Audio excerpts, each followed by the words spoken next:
Bonjour et bienvenue dans le journal de l'emploi en cette période électorale où malheureusement on ne parle pas assez de l'emploi et de l'insertion des jeunes.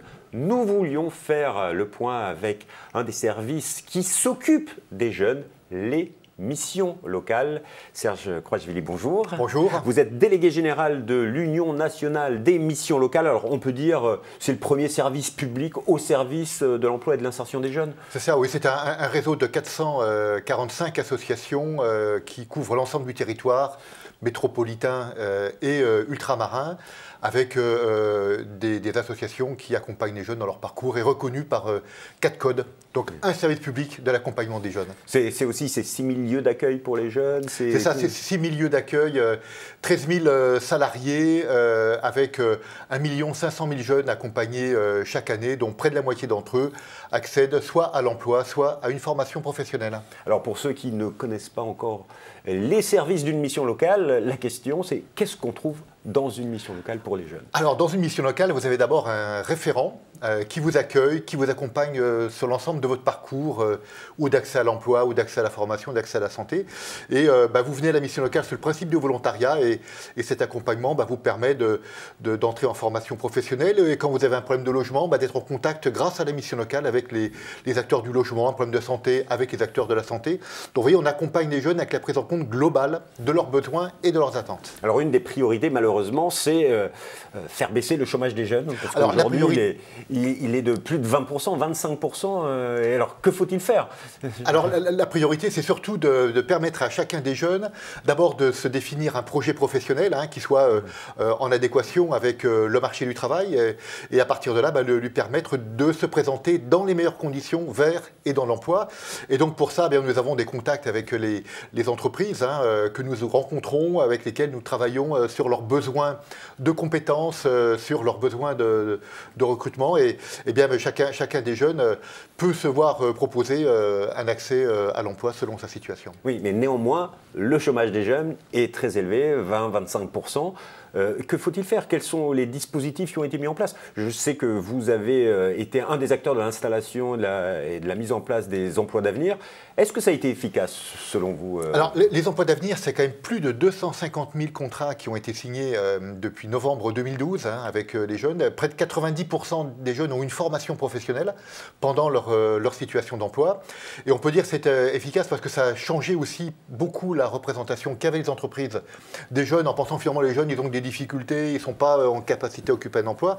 Et je rappelle le directeur des ressources humaines de la RATP disant finalement la mission locale m'a proposé 7 jeunes pour un emploi d'avenir. Eh bien, je ne savais pas lequel choisir parce que les 7, ils correspondaient à ce que je cherchais. Donc en fait, les emplois d'avenir ont permis aux jeunes d'être dans l'emploi, mais aussi de changer la représentation qu'ont les entreprises des jeunes et de l'emploi. Alors pour aider les jeunes, il faut donc mettre en place des politiques spécifiques. Vous avez mis en place, vous avez participé à la mise en œuvre des emplois d'avenir, mais il y a aussi d'autres dispositifs, par exemple la garantie jeune. La garantie jeune, voilà, la garantie jeune, c'est un parcours d'accompagnement d'un jeune vers l'autonomie et l'emploi qui est intensif. L'objectif est d'abord de le mettre en situation de travail, parce que c'est à partir des situations de travail et de l'emploi qu'émergent à la fois ses appétences, son projet et l'intérêt qu'il a pour l'emploi. Et cet accompagnement intensif, avec une partie d'accompagnement collectif, une partie d'accompagnement vers l'emploi, puis la prise en compte de ses autres besoins et difficultés, permet progressivement de le mettre en situation de travail. D'ailleurs, le rapport d'évaluation qui est paru... Parce que c'était une expérimentation. Alors c'est une expérimentation qui s'est terminée à la fin de l'année 2016 avec une généralisation en 2017, puisque l'ensemble des missions locales maintenant sont en mesure de proposer un accompagnement des jeunes dans la garantie jeune. Environ 150 000 jeunes vont être concernés en 2017. Et l'évaluation qui a été faite de l'expérimentation démontre que cet accompagnement était performant, puisque le taux d'accès des jeunes à l'emploi était de 10 points supérieur à l'accès des jeunes à l'emploi de manière traditionnelle.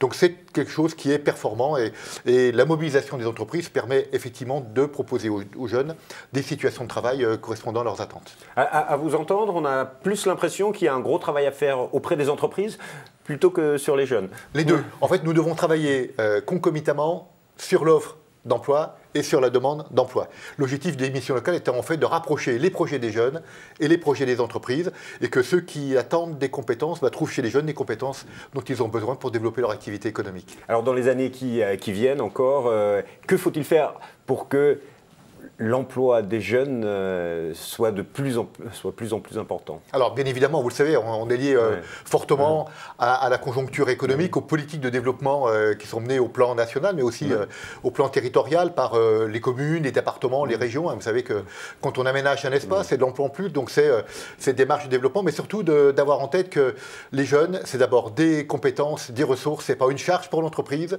Et pour l'emploi des jeunes, il suffit simplement que l'entreprise, comme la société, change de regard sur les jeunes et qu'on leur donne leur chance à chacun d'entre eux pour accéder à l'emploi.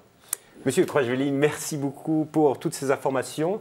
Si vous voulez en savoir plus sur les missions locales, je vous conseille le site portail. C'est celui de l'Union nationale des missions locales, www.unml.info. Au revoir et à bientôt pour un nouveau journal.